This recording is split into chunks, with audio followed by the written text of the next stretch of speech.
नमस्कार दोस्तों, welcome to my YouTube channel. जैसा कि मेरे चैनल के नाम से ही स्पष्ट है कि इसका उद्देश्य वैदिक ज्ञान का पुनर्जागरण है। इसलिए मैं इस चैनल के माध्यम से धर्म ग्रंथों पर डिस्कशन की संस्कृति को वापस लाना चाहता हूँ, जो आज के समय में लगभग विलुप्त हो गई है। यहाँ मैं डेफिनेटली ये नहीं कहना चाहता कि मैं या कोई भी जो कहे वही सही है, बल्कि मैं ऑडियंस को इनकरेज करना चाहूँगा कि वो मेरी या किसी और की गलतियों की ओर इंगित कर सकते हैं, जिससे कि हमारा ज्ञान साथ में बढ़े। डिस्कशन की आवश्यकता इसलिए भी है कि आज के समय में अधिकतर लोग धर्मशास्त्रों को भूल चुके हैं या उन्हें पढ़ना नहीं चाहते। इसलिए यदि कोई आक्षेप की स्थिति आती है, तो लोग या तो उद्विग्न होकर अपनी मानसिक शांति भंग कर लेते हैं या फिर कुछ लोगों के ज्ञान पर आश्रित होकर रह जाते हैं। अब अगर उनके ज्ञान में कोई त्रुटि निकलती है, तो लोग खुद को ठगा महसूस करते हैं। क्योंकि ज़्यादातर आक्षेप पुराणों से आते हैं, इसलिए मैंने यहाँ पुराणों से डिस्कशन स्टार्ट करने की सोची। और शुरुआत में सिर्फ यह जानने की कोशिश करते हैं कि पुराणों में क्या कंटेंट है। इसके बाद जब सब्जेक्ट मैटर के एक्सप्लेनेशन की बात आएगी, तो हमें कई प्रकार के ग्रंथ को रेफर करने की ज़रूरत पड़ सकती है। इसलिए इस वीडियो में हम पुराणों का इंट्रोडक्शन शुरू करते हैं।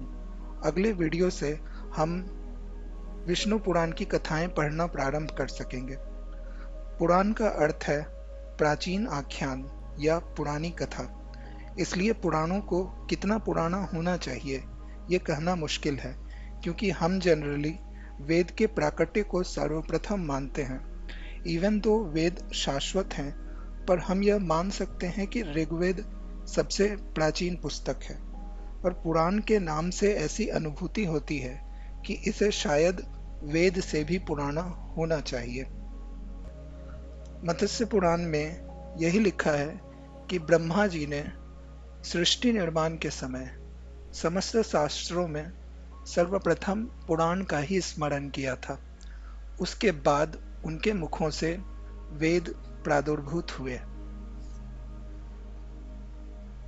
मेरा मानना है कि वैदिक युग में भी जब मंत्र दृष्टा ऋषि वेद मंत्रों को प्रकट कर रहे होंगे, तो उस समाज में जो कथाएं प्रचलित होंगी, शायद उसे पुराण कहा जाता होगा।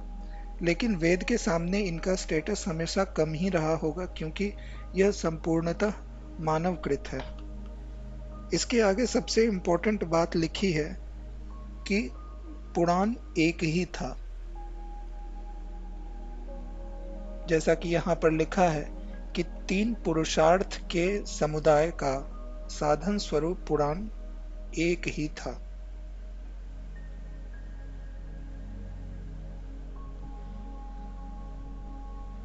जबकि हमारे पास अभी 18 पुराण हैं, तो इसका एक्सप्लेनेशन यह भी है कि वेदव्यास जी ने पुराणों को संक्षेप करके सुनाया, जिनके श्लोकों की कुल संख्या 4 लाख श्लोक है। जैसा कि मत्स्य पुराण में लिखा गया है कि द्वापर युग में मैं सदा व्यास रूप से प्रकट होता हूँ और उस पुराण का संक्षेप कर 4 लाख श्लोकों में बना देता हूँ। वही 18 भागों में विभक्त होकर इस भूलोक में प्रकाशित होता है।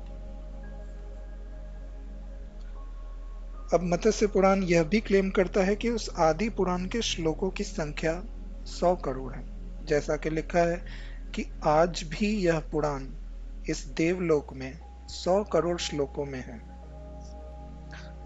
इससे एक बात तो सिद्ध है कि पुराण अपने मूल स्वरूप में स्थित नहीं है, लेकिन इसके साथ ही इसमें पुराणों में इंसर्शन और डिलीशन की संभावनाएं खोल दी हैं। श्लोक घटाए भी जा सकते हैं और बढ़ाए भी जा सकते हैं। तो आदि पुराण हमारे पास है नहीं, पर सवाल है कि क्या वेदव्यास रचित पुराण भी हमारे पास है? यदि यह लाइन शब्दशः मानी जाए, तो हमारे पास जो 18 पुराण हैं, उनके कुल श्लोकों की संख्या 4 लाख है। और यह सारे श्लोक वेदव्यास जी ने रचे हैं। पर अगर वेदव्यास जी ने ही ये श्लोक रचे होते, तो कथावाचक वेदव्यास ही होते, न कि उनके शिष्य सूत जी।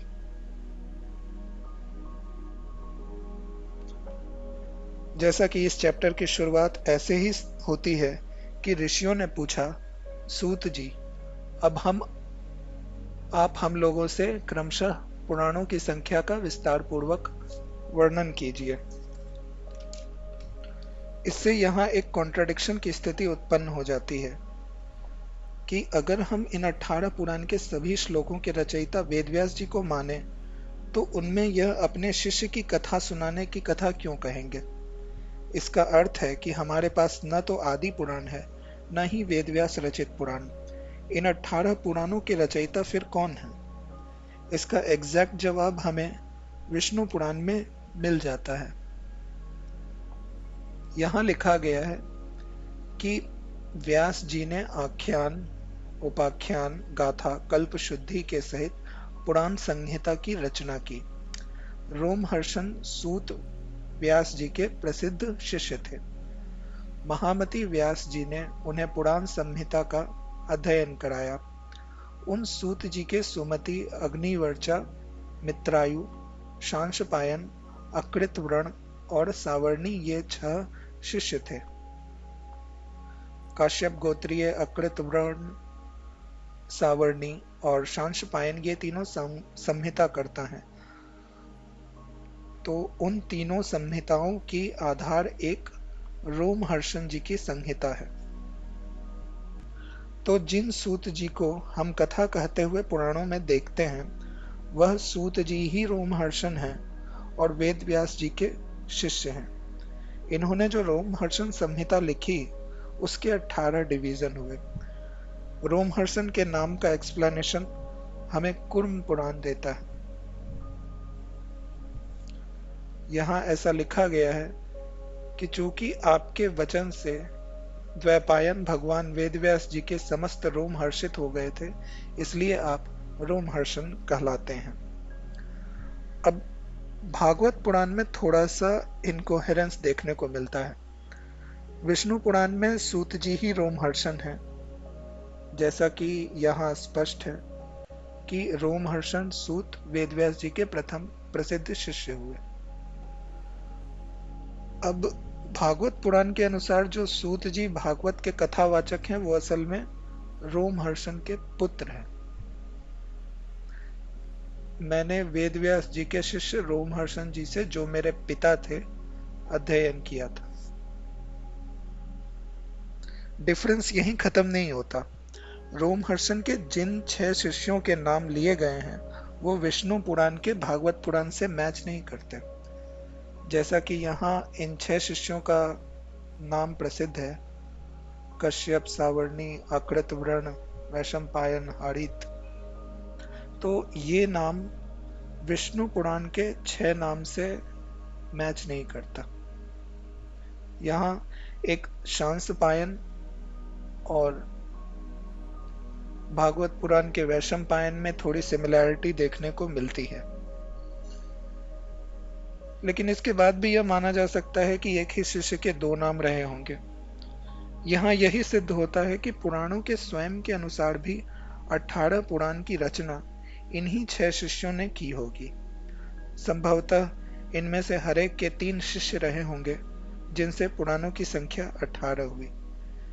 इसके बाद पुराणों के कंटेंट में भी जो डिफरेंस है, वो हमें पुराणों को पढ़कर ही पता चलेगा। तो नेक्स्ट वीडियो में हम विष्णु पुराण पढ़ते हैं, क्योंकि माना जाता है कि यह सबसे पुराना पुराण है। इस वीडियो को देखने के लिए आपका